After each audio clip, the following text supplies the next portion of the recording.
Sudah hampir 2 minggu sejak keluarga Arya pindah ke rumah warisan milik kakek neneknya. Rumah itu terletak di sebuah desa kecil di kaki bukit, sekitar 2 jam dari pusat kota. Bangunannya besar, berarsitektur kolonial, dengan dinding yang mulai kusam dimakan waktu dan aroma kayu tua yang memenuhi udara. Meski agak terpencil, rumah itu memiliki daya tarik tersendiri. Halaman belakang yang luas, pohon rambutan yang rindang, dan suara alam yang menenangkan membuat Arya dan keluarganya merasa rumah ini akan jadi awal yang baru. Suatu sore, saat Arya sedang membersihkan loteng, ia menemukan sebuah koper tua berwarna coklat gelap. Kunci kopernya sudah berkarat, namun setelah didobrak pelan, isinya terbuka. Berisi album-album foto, surat-surat tangan, dan beberapa barang pribadi milik kakeknya. Dengan penuh rasa penasaran, Arya membawa album itu ke ruang tamu. Bersama istrinya, Mira, dan anak semata wayangnya, Dinda, mereka mulai membuka lembar demi lembar. Ada foto-foto pernikahan, potret hitam putih dari zaman penjajahan, dan tentu saja foto-foto keluarga besar yang tak pernah mereka lihat sebelumnya. Namun, di salah satu foto, Arya menghentikan tangannya. Foto itu menampilkan 7 orang. Kakeknya, nenek, beberapa paman dan bibi, serta satu sosok perempuan muda berdiri di tengah-tengah. Wajahnya pucat, rambutnya panjang tergerai, dan sorot matanya menatap lurus ke arah kamera. Tidak tersenyum, tidak juga menunjukkan emosi. Ia berdiri sangat tegak seolah-olah bukan bagian dari keluarga itu. "Apa kamu kenal dia?"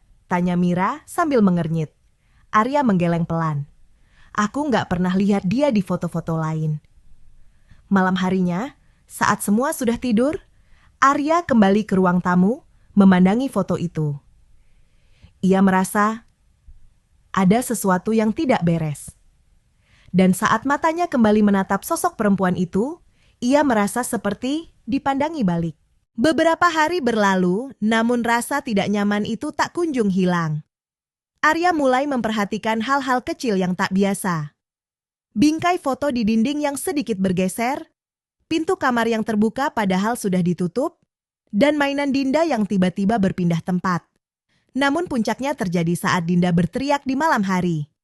Arya dan Mira langsung berlari ke kamarnya. Dinda menangis sambil menunjuk ke sudut ruangan. "Ada kakak perempuan berdiri di situ," bisiknya. Arya mencoba menenangkan. "Mungkin kamu mimpi, sayang." Tapi Dinda menggeleng keras. "Dia bilang dia tinggal di sini dulu, dan dia nggak suka kita buang barang-barangnya." Hening menyelimuti kamar.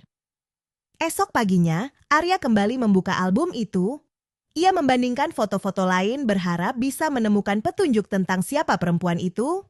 Tapi anehnya, di halaman yang sebelumnya menampilkan foto itu, sudah kosong.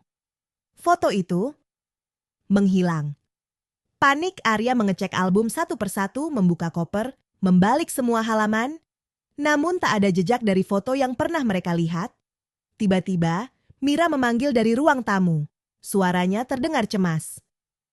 "Arya, kamu harus lihat ini." Di meja, tergeletak bingkai foto keluarga mereka yang baru saja mereka cetak seminggu lalu. Tapi sekarang, ada satu tambahan. Di antara Arya dan Mira, berdiri sosok perempuan muda dengan rambut panjang, sama persis dengan yang ada di foto lama itu, tersenyum tipis. Sejak foto itu berubah, suasana rumah menjadi semakin aneh. Lampu sering berkedip-kedip, udara di dalam rumah terasa lembab dan berat, dan Dinda makin sering bicara sendiri di kamarnya. Ia mengaku sedang berbicara dengan kakak Lila.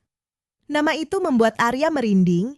Ia yakin tidak ada satupun anggota keluarganya yang bernama Lila. Sore itu, Arya memutuskan untuk menemui Pak Warto, tetua desa yang sudah mengenal keluarganya sejak dulu. Setelah mendengar cerita Arya, wajah Pak Warto langsung berubah pucat. "Lila, itu nama yang tidak seharusnya disebut-sebut lagi," ucapnya lirih. "Dia bukan anggota keluargamu, tapi dia pernah tinggal di rumah itu." Arya menahan napas. "Maksud Bapak, Pak Warto menatap jauh ke kejauhan lalu berkata, "Dulu, sebelum rumah itu diwariskan ke kakekmu, ada satu keluarga yang tinggal di sana. Mereka punya anak perempuan, Lila namanya. Cantik, tapi aneh. Sering bicara sendiri, suka menyendiri di loteng. Suatu hari, dia menghilang begitu saja. Tapi sebelum itu, dia sempat bilang ke teman-temannya, kalau dia akan tetap tinggal di rumah itu selamanya." Arya tak bisa berkata apa-apa. Semua terasa masuk akal.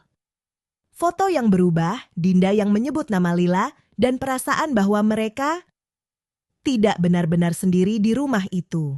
Malam itu, Arya memutuskan membakar album dan foto-foto lama itu. Ia berpikir jika semua kenangan tentang Lila dihapus, mungkin mereka akan bebas. Namun, saat api menyentuh halaman tempat foto Lila pernah ada, kobaran api justru padam sendiri, kertasnya hangus sebagian, tapi tidak musnah. Bahkan, wajah Lila di foto itu tetap utuh, seolah menolak dilenyapkan. Pukul 2 dini hari, Dinda kembali menangis. Tapi kali ini, tangisnya berhenti tiba-tiba. Ketika Arya dan Mira masuk ke kamarnya, Dinda duduk diam di tempat tidur, menatap kosong ke arah jendela. "Dia mau aku ikut tinggal di sini," bisik Dinda. "Katanya rumah ini bukan milik kita. Rumah ini milik dia." Cahaya petir menyambar. Di jendela jelas terlihat pantulan. Sosok seorang perempuan muda berdiri di belakang mereka, tersenyum tenang. Arya menoleh cepat, tapi tak ada siapa-siapa. Hanya dingin yang menusuk. Pagi harinya, mereka tidak menunggu lebih lama. Arya membawa keluarganya pergi, meninggalkan rumah itu dan semua kenangan yang tertinggal.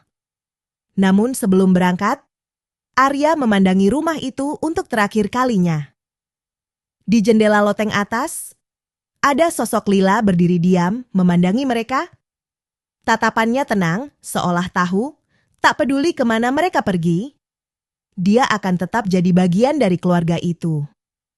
Karena setelah seseorang masuk dalam sebuah foto keluarga, ia tidak akan pernah benar-benar pergi,